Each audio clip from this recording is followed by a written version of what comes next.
বোনকে আমরা যেভাবে হারালাম এর জন্য যারা দায়ী তাদের সর্বোচ্চ দৃষ্টান্তমূলক যে শাস্তি মৃত্যুদণ্ড সেটাকে যে কোনোভাবে যে 90 দিনের একটা সময় দেওয়া হয়েছে বেঁধে এটার মধ্যে শেষ করা। বাংলাদেশে আজকে থেকে যদি 5-10 বছর আগে আমাদের বোন আসিয়ার মতো যারা ধর্ষণের শিকার হয়েছিল তাদের বিচারগুলো হতো, তাহলে আমাদের বোন আসিয়াকে আমাদের এভাবে হারাতে হতো না।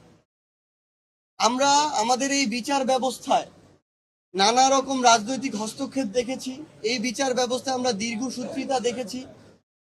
আমরা সামগ্রিকভাবে কোনোদিন একটা দেশে যেমন বিচার ব্যবস্থা থাকা উচিত এটা দেখিনি।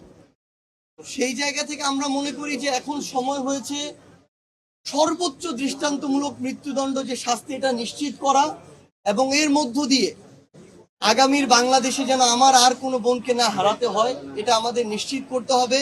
এবং এটা যদি এবার আমরা না পারি তাহলে আমরা দিন শেষে ব্যর্থ হয়ে যাব, কিন্তু আমরা আর এই ব্যর্থটা হতে চাই না। এবং আমার মনে হয় যে আমাদের মায়ের যে আহাজারি, বাবার যে পাগল প্রায় অবস্থা, সেটা কোনোদিন এরকম কথা বা ভাষায় প্রকাশ করা সম্ভব নয়। আমরা শুধু একটা জিনিসই চাই, ওই ধর্ষকদের আমরা মৃত্যুদণ্ড চাই। আর ধর্ষণ নামক এই যে নৃশংস একটি ঘটনা, এগুলো যেন আজকে থেকে বাংলাদেশে চিরতরে শেষ হয়ে যায়, সেই উপযুক্ত ব্যবস্থাগুলো দেখতে চাই।